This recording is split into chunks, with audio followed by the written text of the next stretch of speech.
School buffs.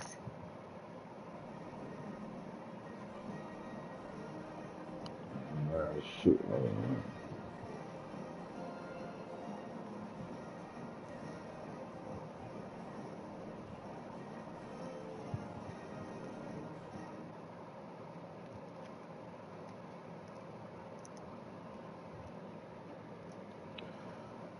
Welcome in 2026 season 2, Homecoming League 2, man, season 2. We are now at the national title game.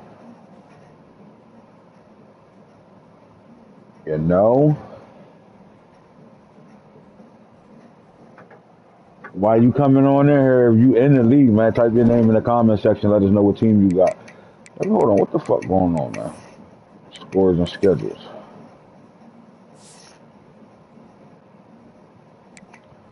Wait, I'm supposed to advance that shit, right?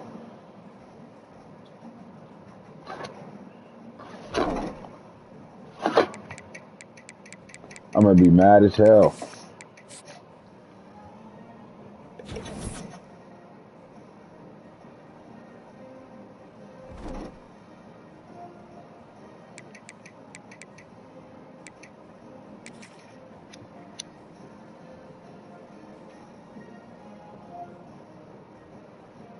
They got North Carolina playing on the road in this game. They're going to be in Las Vegas. The University of UNLV is where the national championship is going to be played. When you come in, man, type your team name in the comment section. Show some love. Hit that like button. And show some love when you get in this bitch. Oh, my God. I'm setting myself on fire. God, yo, you know what? Yeah, I'm having a fucking rough fucking last 20 minutes. Winning. Yeah, we're gonna better. I'm gonna explain all that, man. Get your bets in, man. Make sure you type your name, your team name in the comment section, and US Husky who you sold. picking to win the game in the comment section as well.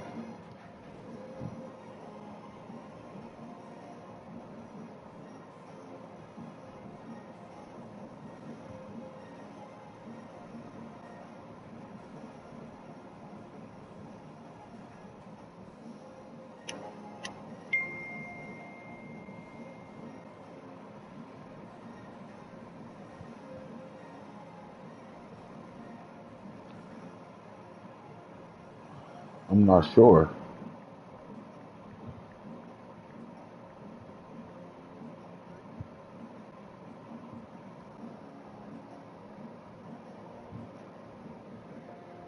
All right, man. Pick the winner. You pick a winner today. Who you got winning the ball game? North Carolina or Oklahoma winning Washington the 2026 Huskies. national title. Now, for you to be able to get into this plus 10, you're going to have to type your team name in the comment section and who you got winning underneath the same comment. So, for example, Washington, if you're picking UNC to win it, you're going to say Washington, UNC my pick, or just UNC, just let us see it. So I could always come back to it and see who actually was on the show watching to get it. Don't think you're going to type it in the chat and all that. If you're not on this show and you don't hit the like button and you don't put your team's name in the comment section along with who you got winning, then that's on you. Perfectly how Albert just did it. LSU, OSU, my pick. It was an interesting 2026, man. We had a stellar playoff performance, man, and I do want to give a shout out to those that played in the quarterfinal and the winners of the quarterfinal that played in the semifinals in the same night. So I think that was great, right? And then, you know, I had some issues going on yesterday, so I wasn't allowing that game to get played because the head commissioner, had issues going on, which led to me needing to be able to do a show today, and we have the space to do it. The game will be kicking off in a short 30 minutes, 32 minutes. But let's get us how we got there, man. Let's talk about these two teams that are in the national championship game. Both teams made it to the quarterfinal. They had to wait for the first round teams to get there. Now, Oklahoma and Arizona State had to play in a rematch last year. They played in the semifinals last year with Arizona State going on to win their national title last year. The rematch was real though. Like, this was a good game, man. 45-28, solid ball game. Oklahoma and their path on their way to the national title right now. They did a good job this year, man.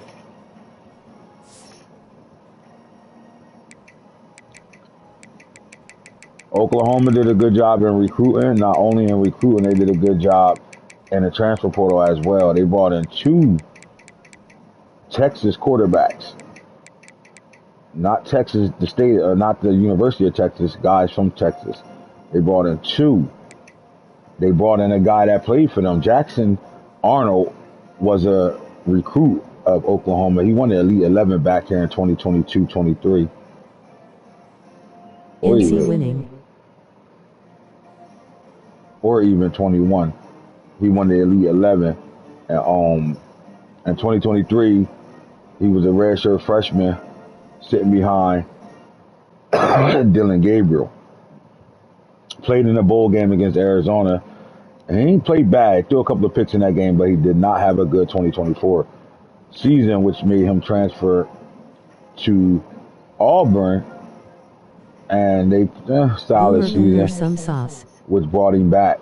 Oklahoma ended up bringing him back after North Johnny Carolina Mantier graduated. Washington Huskies. But they started their season off with the rematch, 56-35 over the Oregon Ducks. They had a brutal beginning of their schedule right now, right? Oregon I think Oregon was ranked coming into this game, starting the season off. But then they played Clemson. Let's look at just a little bit. I won't stay heavy on the stat game, though. Arnold threw 5 touchdowns, 531 yards. That was a CPU game. I forgot he didn't play that game. But then he played the Clemson game, and he was able to get that dub, 38-21. And I think they felt comfortable after winning this ball game. Arnold had a good day passing the ball, 268 yards, 2 touchdowns, 1 interception, 2 sacks. He was 82% on the day. They started to figure out what they wanted to do in the backfield. They brought in Carson Hansen. They call him Cokehead Carson from Iowa State, the power back, elusive bruiser from Lakeville, Minnesota. They also took Notre Dame's running back, Jadarian Price, and brought him in as well to go along with Tatum. And I think you started to see their blueprint, right? Hansen had a touchdown, Price had a touchdown, Arnold had a touchdown on the ground in this game. I think you started to see their blueprint. When it comes down to their receiver room, there's nobody but Elijah Thomas. Not saying he's the only one, but he's their guy. 3 catches, 58 yards. The sophomore has been a monster this year for them. 3 catches, 58 yards, and 1 touchdown in that ball game against Clemson, bringing them to a 2-0 start. Then they play Georgia and win that game 49-21. And I just want to follow the quarterback play throughout these games. And not for nothing, Jarrett Curtis, the true freshman, 369 in that game, but he's a freshman. But Jackson Arnold went crazy, 388, 7 touchdowns, 2 picks, 71%. As you can see, he was doing the damn thing. They take on Kentucky, 35-21, Mississippi State, 34-14. Then they go and play the Red River rival game, and they get the rematch in this game. Texas won it last year. They was able to get them 35-27. Being a home team in this game.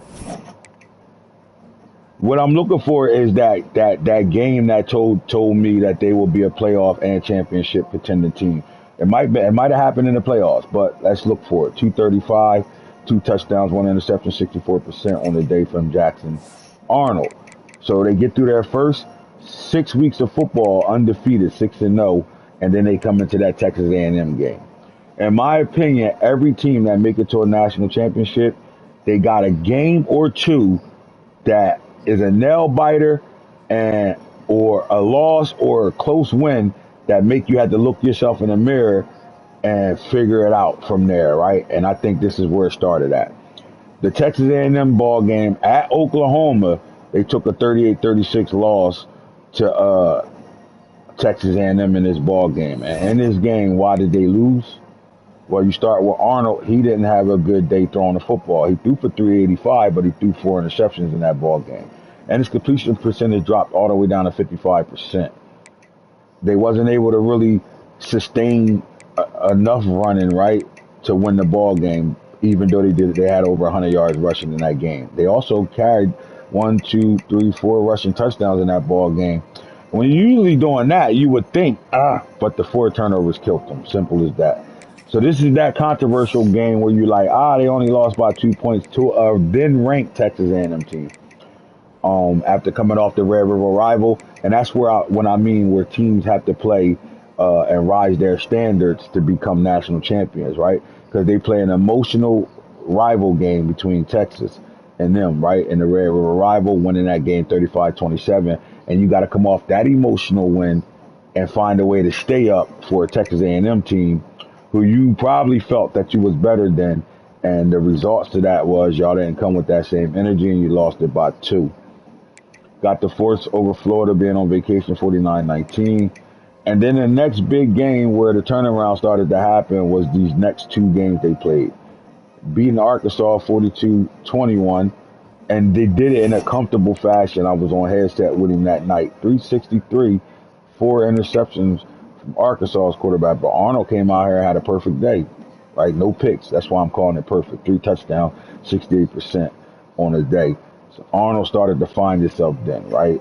Because before this game, he wasn't really super happy with Arnold. Like he missed. I think like the program was trying to find a new identity with their quarterback, knowing that they just came off of having Johnny Manchier was a complete dual threat last year for them. But Arnold showed them that, look, man, I won the Elite 11 throwing the football.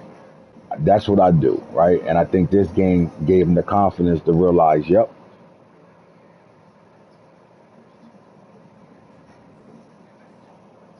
And I think it gave him the confidence to say, we can throw the ball and throw it comfortably. You're dealing with a senior, right? He's played a lot of football. So therefore, if you can get him to the playoffs playing at a high level, he's going to play at a high level in the playoffs. And I think that game right here against Corey, Arkansas's team, 42-21, beating them by 21 points in this ball game, showed a lot, right? And then they go on a road to pull off a 3-point victory over Notre Dame. And these are the games you got to win to become champions, right? And in that Notre Dame game, they was able to pull it off by a field goal. Arnold with 72 completion percentage.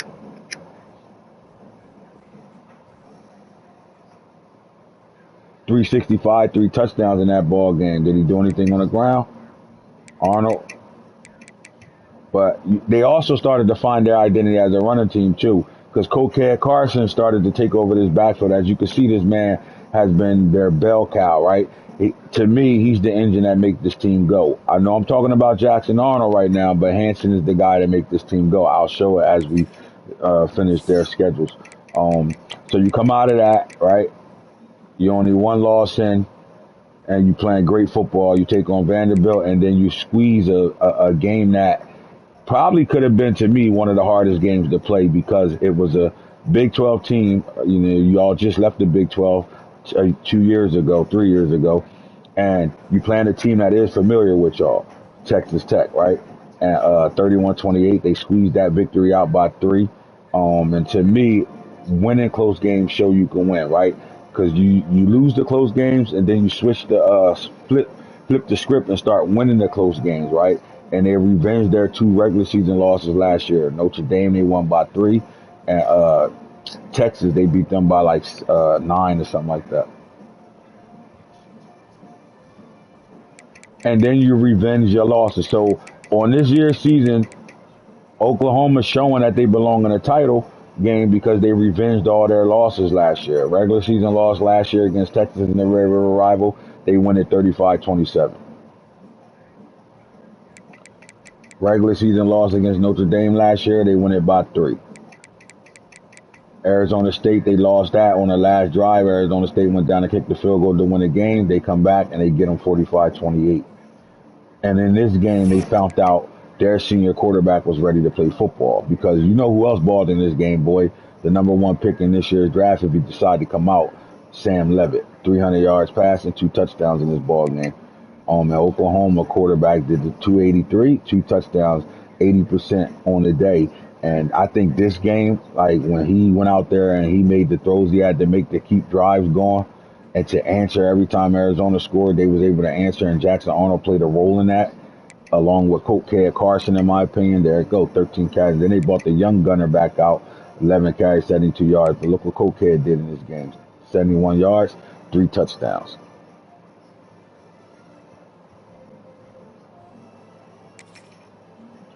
That playbook major, too. Crazy shit is Brandon ain't even peep it. All right, they get into the semifinals and they take on Ohio State in a big-time matchup in the Rose Bowl, and they get that 45-42. They beat them by 3, and they put us with 4 minutes and some change left.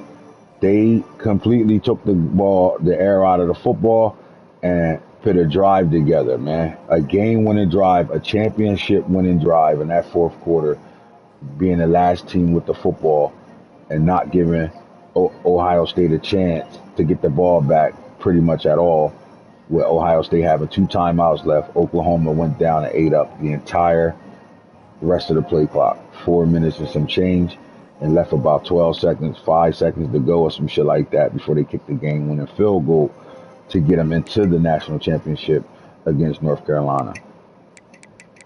North Carolina's story was a little different, right? They played the home v home matchup against TCU, won that 49-7. Then they had to play Alabama, but they got Alabama in at Chapel Hill, right? And they got them 28-24. And this is one of those games where it was like, are we finding our identity right now, right?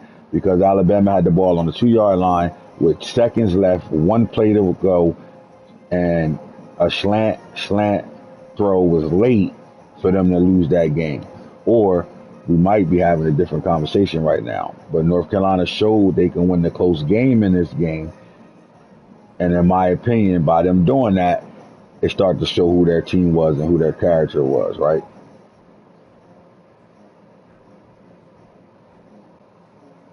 And in every game, the story will be quarterback play for North Carolina, right? He ended up throwing 3 picks, 3 sacks. Now, pay attention to the sacks, because that's going to be part of my conversation today. 379, 4 touchdowns, 3 sacks, 3 interceptions in this ball game. But I'll call this a game where, you know, you can kind of throw it around the park a little bit, so you're doing and trying stuff, 65%. The sophomore, we wanted to know if he was going to go through a sophomore slump.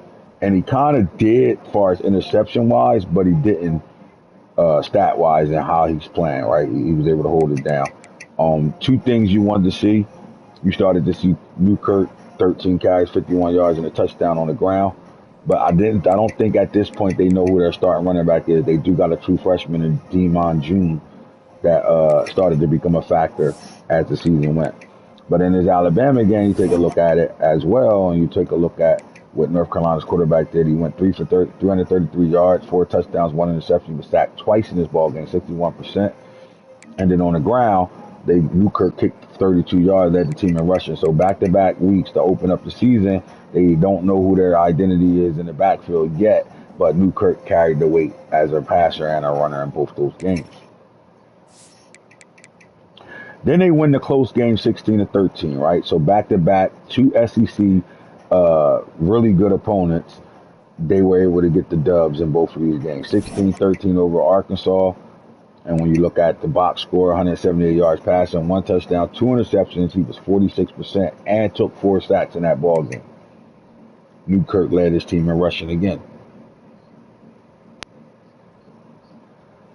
So at this point, I'm thinking it's a problem in North Carolina. And if they don't get it together, which is, to me, the offensive line, they don't get it together, somebody going to get them. And this Miami game told me everything I needed to know. 49-34, Coach Houts and that Miami Hurricane football team went into Chapel Hill and gave him a run for his money. And I think this is when the sign started to point out, like, wait, hold on, what's going on right now, right? 2 sacks in this game, 4 touchdowns, 2 picks. He did throw for 487. But I do think in this game, Newkirk did it again. Like, look what the boy did. And the Heisman winner is on this team. And I'm not even sure his numbers right now. But right now, if the interceptions was down, I think Arturi Newkirk won the Heisman. I mean, 487 yards passing, 4 touchdowns. And then in this game, 86 yards rushing, 3 touchdowns on the ground. He accounted for seven touchdowns.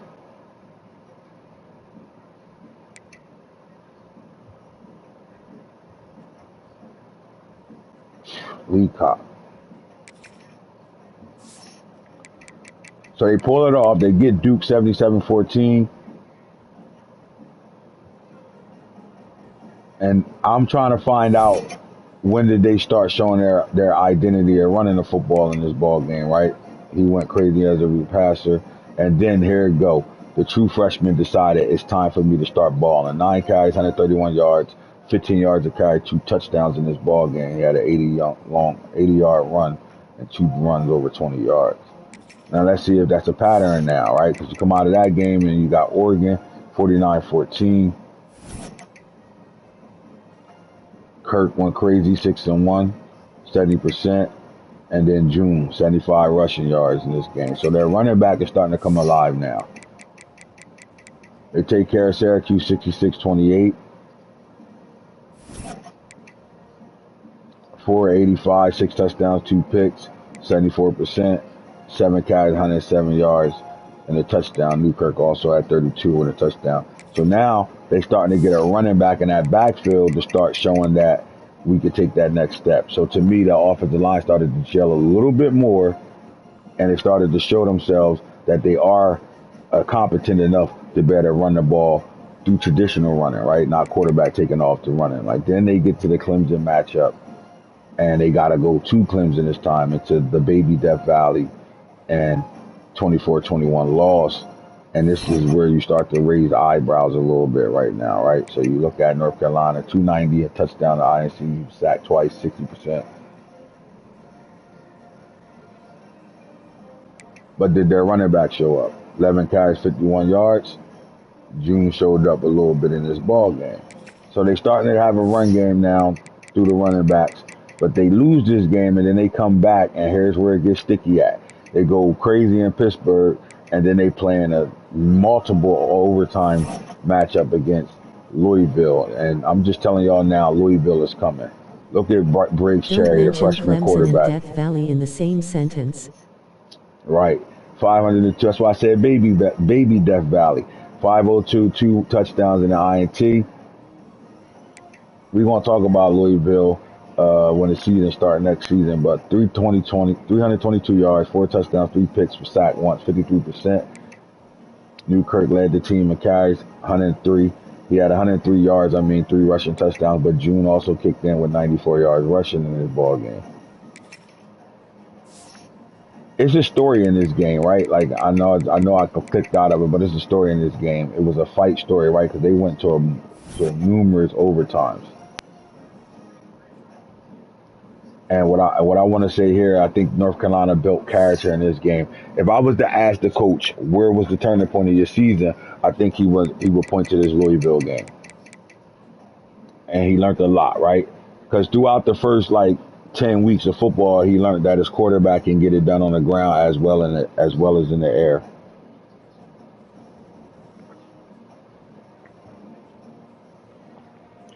And to me, that put pressure on teams. You plan now because you start to find your run game. Now you're starting to help that offensive line because your quarterback can escape shit. And not for nothing, he's one of the best pure runners in the league at quarterback. He just didn't show it as a freshman. But this season, he's showing it, and he's showing out.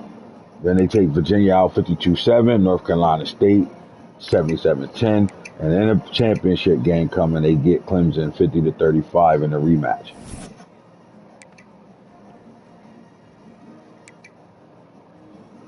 422 passing for Newkirk, 5 touchdowns, 3 interceptions. He was only sacked 1 time, 70%. This is where he started to figure it out right now. At this point, that offensive line got better to the point where they're gelling together and they're not giving up 3 or 4 sacks a game now. 12-44 from Demon June, and Newkirk also had 42 yards rushing with a touchdown along with Petaway. And remember, I ignored the Heisman winner, but he went off in every game he played this year. Semifinals come and they play a fucking hell of a game. Listen, LSU showed up. LSU had the Jimmy and Joes when it came down to this matchup, but they showed up and they showed out, right? Because I think North Carolina was prepped to stop the run, and LSU was able to throw the football in this ball game. And again, it tests the character of this North Carolina football team, right? Because JSP, to me, JKS went crazy. 307 yards passing, 4 touchdowns, 1 interception, 85%. Like, they have a system over there, and they do run that system really well. Then you look at what happened, though. Newkirk, 10 carries, 106 yards. Arizona State, who is my pick. And then you got Demon June, who had 11 carries for 86 yards and a touchdown in this ball game. So you're getting really good running from your quarterback and your star running back as a true freshman. UNC gets the dub. No hate, Max. 3 touchdowns, 1 pick, was only sacked once. Get you out of the quarterfinals. The opposite Lowell face with tears of joy. And a dog fight, yeah, like that was a dog fight. And then the Alabama game happened, where Alabama came into that game with a true freshman at quarterback and Kevin Stabler, and it just got ugly fast. Like, it got ugly fast. I just think Alabama never got in a true rhythm, and when they did get in a rhythm, the score was so far in front of them. But give credit to this Alabama football team. They showed their depth. They showed who they were. The young Stabler going to come back from them 7 interceptions, man. 3 touchdowns. He did throw for 333 yards in this ball game, and they never stopped fighting. So I think Alabama going to be super comfortable with what they got coming back. Newkirk went crazy in this game, though. 386 yards passing, 6 touchdowns. He wasn't sacked at all. He was literally missed 4 passes, 21 for 25, 84%. He was in his bag. And he also killed them on the ground with 8 carries, 136 yards, with a touchdown, with June kicking in for 70 yards and 2 rushing touchdowns. Not only that, Sadler stepped up. They got some young gunners. June stepped up as a receiver, as well as Lee Kirk was probably held to his worst numbers all year, 2 for 63 and a touchdown. Now, with that being said, that's their paths on where they got to right now. Let's get to the get-tos now.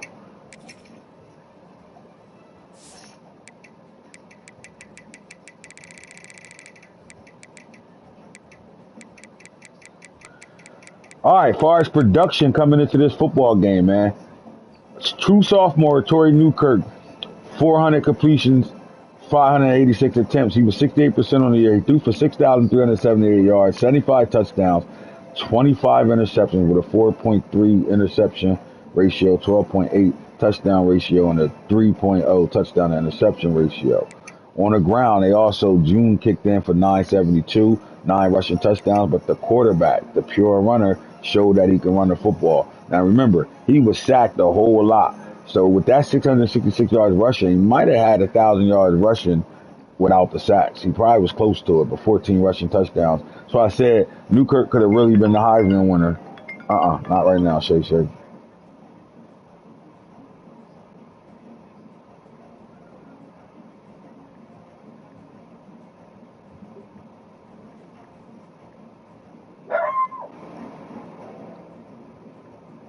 Shut the fuck up.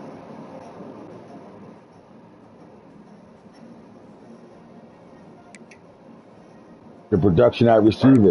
Young Sadler had 1,000 yards, 14 touchdowns, 12 touchdowns from running back Damon June. And you also got Lee Kirk, who went crazy for 2020, 2276 and 29 receiving touchdowns right now. Offensively, it comes down to quarterback play, right? Newkirk is going to have to play lights out. He's going to have to be able to be consistent how he was throughout the playoffs. I don't know if he has to have 100 yards rushing in this ball game, but his feet is going to be vital in this game. The question to me, when it comes down to anything, it comes right here, right? the starting offensive line, 5 sacks, 4 sacks, 3 sacks, 2 sacks, and their senior had one, giving up 1 sack. So it's going to come down to what they do, right? What happens up front with these guys right here? Can they get it done? I mean, they got it. Their line, overall wise, they're not a bad offensive line. I mean, they got some high 80 overall guys up front. So you would think they can get it done. This is why I think they developed all season long, and they started to gel together and played a pretty solid game, right? Because their 5 starters, 82, 85, 85, 85, 80.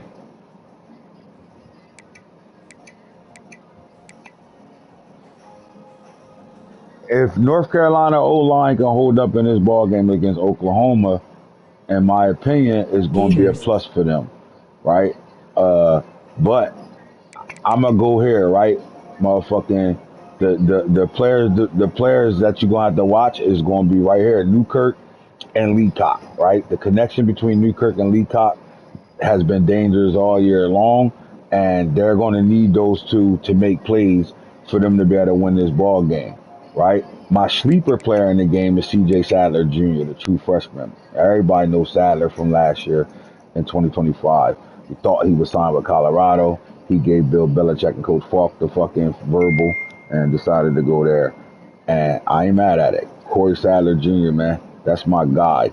I think he's the sleeper in this game. He's the guy that you're going to have to pay attention to, that if he have a big day and he could complement Leacock in this ball game, it's going to be a problem. I do think they're going to have another receiver make some plays for him. And, you know, tight end Jake Johnson is in the way of a lot of things. But for North Carolina offensively to win this ball game is going to come down to offensive line play. And then I think my sleeper is C.J. Sadler and June as a runner. And we're looking at Newkirk and Leacock to do their thing right now, right? So, like, they got, when I look at what they got weapon-wise, I think they got the guys to make the shit happen. Simple as that. They're going to have to be on their shit, though, in my opinion. They're going to have to do their due diligence for them to win this ball game. I think Newkirk going to have to be on spot, right? Like, he can't come out here missing passes, getting hit, throwing the football a lot. Like, they got to protect that man and allow them to stay within phase offensively. And if that can happen, I think it could be a good day for this North Carolina Tar Heel football team.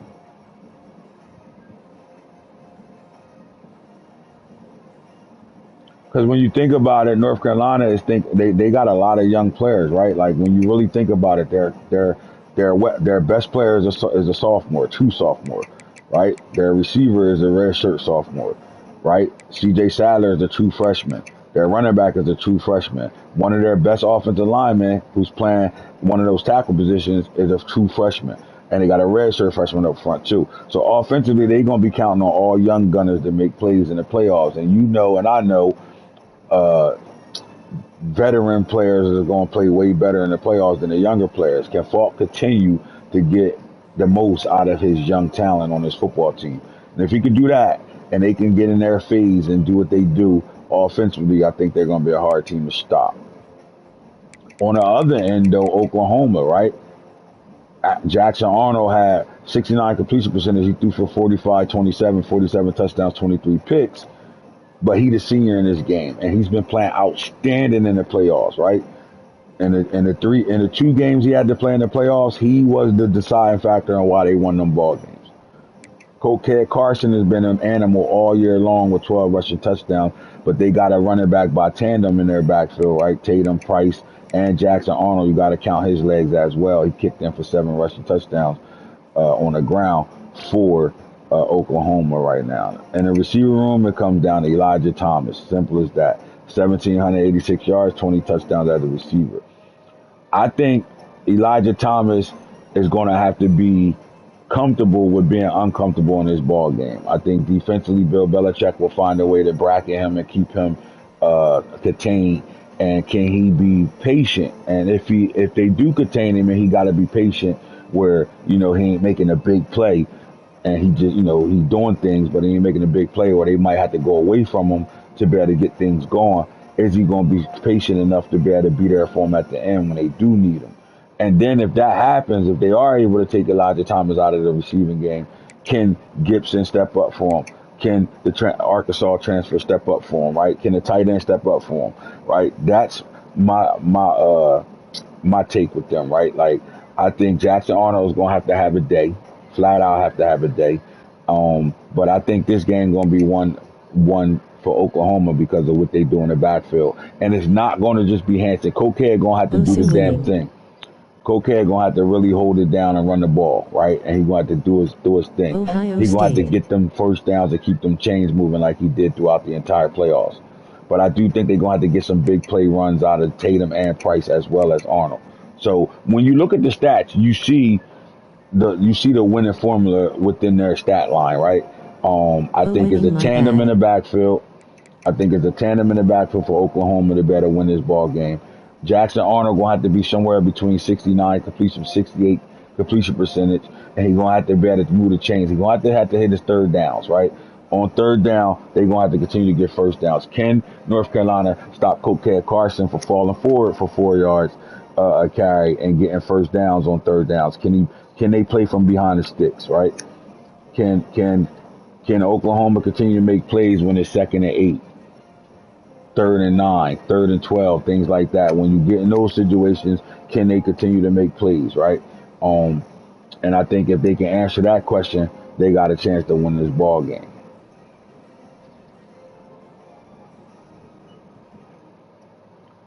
I think Jackson Arnold is the key to Oklahoma winning the ball game.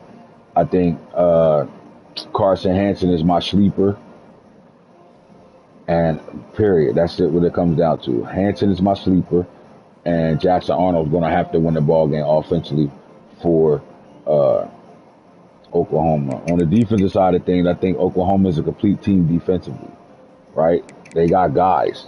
Simple as that. Burrell had 101 tackles on the year. Their cornerback, Eli Bowen, had 88 tackles, and his brother had 76. So, can they get tackles for losses, right? 23 from Jaden Jackson. They had 1, 2, 3, 4, 5, 6 guys with double-digit tackle for losses. But when you look at the sack department right here, this is a scary thing for me. 6.5, right? This is going to have to be scheme based because you don't got guys really winning their one-on-ones on defense right now, right? 6.5 sacks from Jaden Jackson, and your other D tackle David Stone had 5 sacks. Then you're looking at Nixon with 4.5. So my thing is they look like they playing coverage and they allowing their they rushing forward. How if you can't get pressure on North Carolina with 4, are you going to send blitzes at North Carolina? Like, what are you going to do to pit a Torrey Newkirk under pressure? And this is the scary part to it right here for me. Now, the good thing is he showed that he could do it because he was able to contain. Couldn't stop him, but he was able to contain the best quarterback in the league, and Sam Levitt. Right? He was able to get enough stops, but it took a fumble in that ball game to change that game. Right? So he was able to get enough stops in that game to win that football game, though. But they did get a sack in that game, but they barely got to Levitt. Levitt had all day to do what he wanted. I don't know if you can give Newkirk that type of time.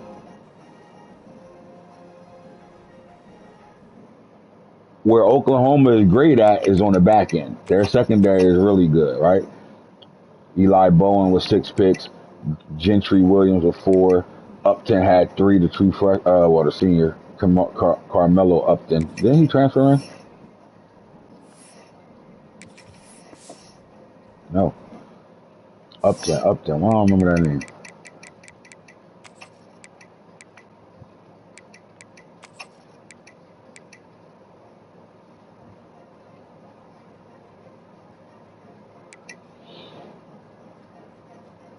Gullery at safety. They do a good job in coverage, man. They do a lot of different they give you a different look, right? They give you look like you're seeing the same front back there in defense, right? 2 high safeties, but they give you a whole lot of different coverages out of it. They roll coverage like a motherfucker. They man guys up while they in zone. They do a whole lot of everything right now. So can Newkirk figure out the puzzle that they present when they come down to playing defense in their secondary? I do like Oklahoma secondary in this game. I think the experience of their secondary will outweigh the experience of the wide receiver room for North Carolina.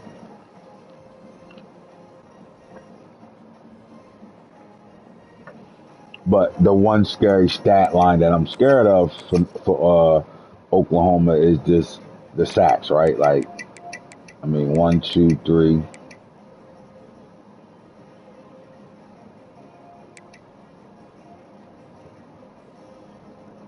19 sacks on the year. That's scary to me. But again, one loss on the year, and they have been but don't break defense, and they play better on the back end. So like their team actually played better as a whole, right? They're, whoever they all do their 111, simple as that. And I think that's going to be a factor. Like, can Oklahoma apply pressure on Newkirk? And then the other part to it is, can Newkirk and Coach Falk, offensive coordinator, can they figure out the puzzle pieces that they're going to have to figure out to better beat this team defensively through the passing game? I like this matchup. This is a tough ass matchup on both teams right now. I think they both do a lot well. I think they both are using their quarterbacks when they come down and running the football as well. I think they both quarterbacks are playing at a high level when it comes down to moving the chains and going down and getting points, right? They're doing a good job of that. Like, they both are going to have to move the ball. They're both going to have to figure out what happens when things aren't going right. How do you rebound from it? And to me, it's going to come down to that quarterback play, right? I think Oklahoma cannot win this ball game without Jackson Arnold. And I feel the same way about North Carolina. Without their quarterback, they can't win this ball game. So both these quarterbacks want to come into the night's game, which is going to kick off shortly. I mean, we already at 6 o'clock. So this should be a situation that's about to be a pop-off.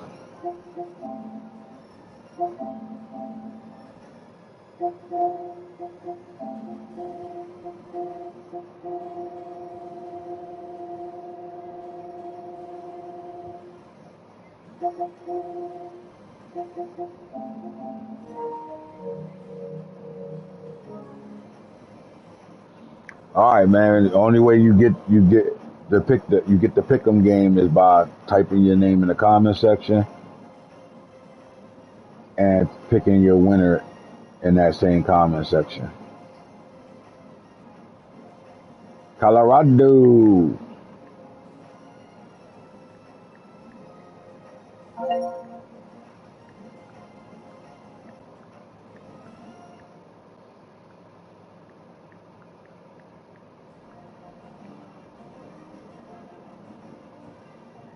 It's gonna be tough. Colorado picks UNC to win. And if there's anybody that could beat Falk, is Max. Max is his nemesis, even last year in 25. But I'm gonna go UNC here. I'm just scared of the production from the D line of Oklahoma as far as getting sacks. But I love their secondary. I think they make up for Gators picks UNC. the 19 sacks they got this year. I think the fact that their secondary makes up for that, right? Because they still apply pressure on you. They make you have to make precision throws. So, man, I mean, I think we could flip a coin when it comes down to this ball game. I do think Oklahoma got the horses. I think Oklahoma's the better football team. I think they're the more experienced football team. But I do think North Carolina got weapons. Their weapons are young, but those guys been weapons all year long. So I'm going to give y'all a few more minutes to type y'all winners in the comment section. Type your name, your team name, and the winner in the comment section. Now that plus 10 means 2 points applied to any 5 attributes. Oh, you, fuck you. What, you talking for? Anybody that wanna oh you, fuck you. That's been the motto all season, baby. You talking for? That I talk to, Yeah. nah, we said 6 though. I figured he was about to be on. I literally just loaded back up. You haven't hit him yet? Nah, I just hit him now.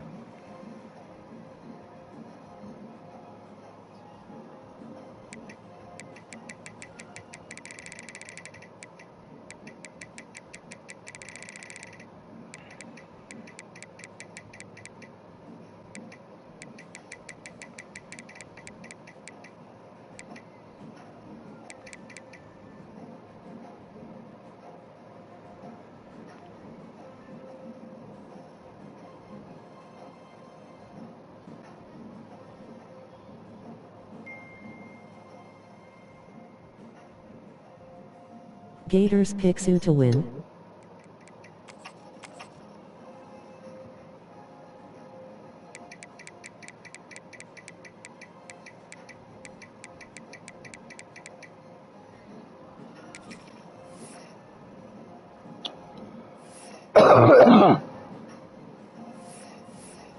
Nah, this gonna be one of them ones though, I think. You know, me and Faulkner had some battles when we was with Syracuse and fucking NC State.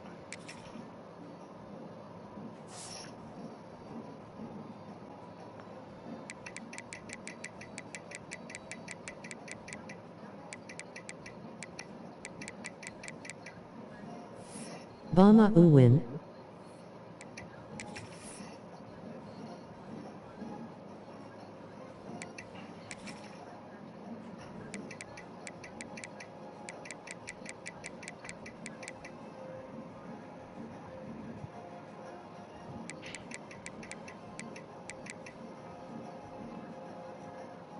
Your plus 10 is done, Brandon, for your championship win last year.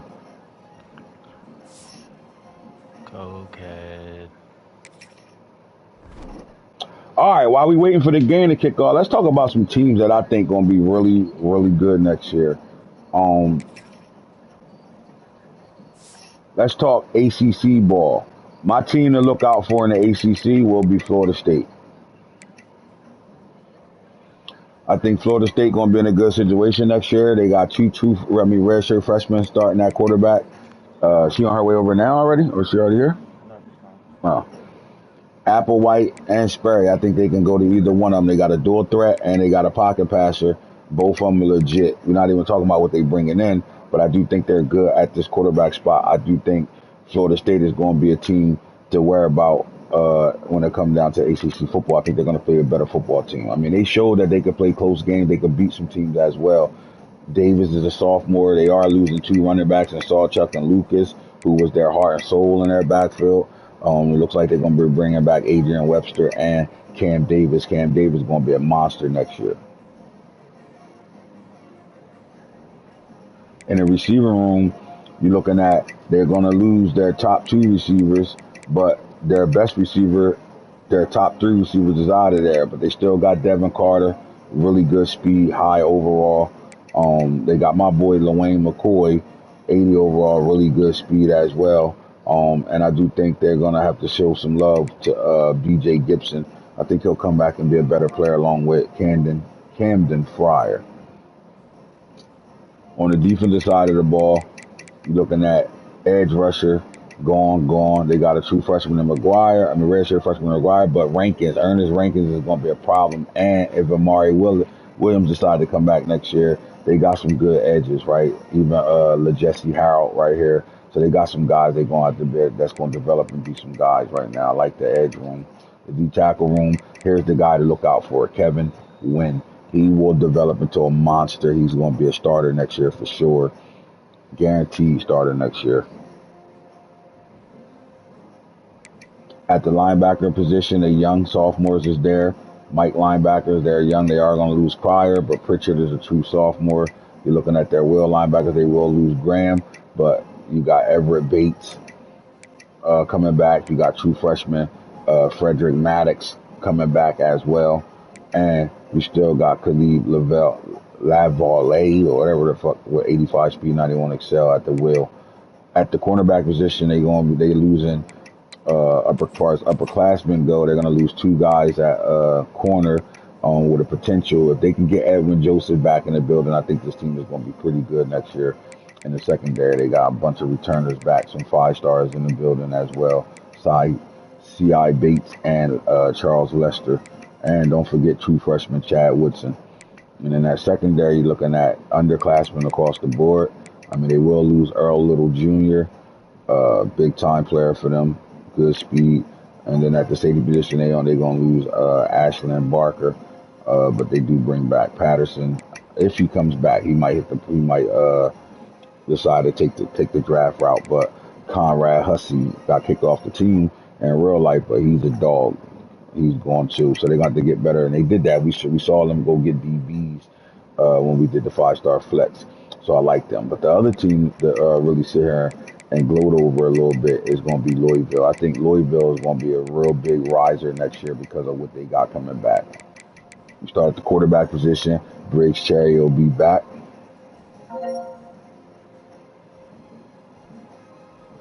as a true sophomore. Their running back room, Isaac Brown could be one of the best top 5 running backs in this year's draft, Yep. but if he comes back, I doubt it at 96 overall, but I think they're in good hands with their running backs. Wilder is still there. You still got K. John Brown, and the kid that I think gonna be a problem is Kamon Spellman. Kamon Spell. He's gonna be a dog.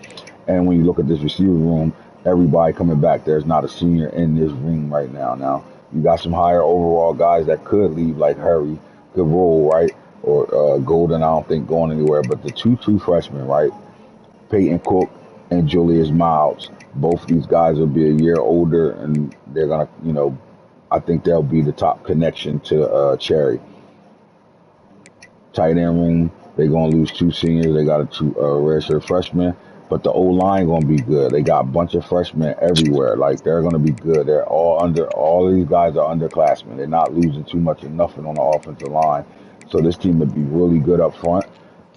And they're gonna have experience, some more experience coming back, and for as far as their weapons. And then on the defensive side of things, they're young at DNs, right? They're gonna lose Lubin, but everybody else is young. At D tackles, they're gonna got to replace 2. At Sam linebacker, they got to replace a starter there. But they're young at Mike linebacker. They're young at Will. They're gonna replace Stanquan Clark. But they do have a true freshman Ballard there ready to make plays. Hey, Max, you ready? Yes, sir. They lose a corner, everybody else come back. And then the secondary, I'm losing a lot up front. they got young talent coming back as well. All right, so this North Carolina Oklahoma game about to kick off. Fellas, get ready for a big time ball game, man. We're gonna tune in and watch it. And then right after that, off season gonna kick right in. Let's get to it. No nothing. Let's get to it. Everybody should be on, ready to go. You feel me? So if you ain't on by 7, Hey, Max, can you post in the get it chat for ready. me, sir? All right, man. National championship will be posted in a couple of minutes. With that being said, tune in and let's go. Good You luck, know both you want of to hit y'all. it, Max.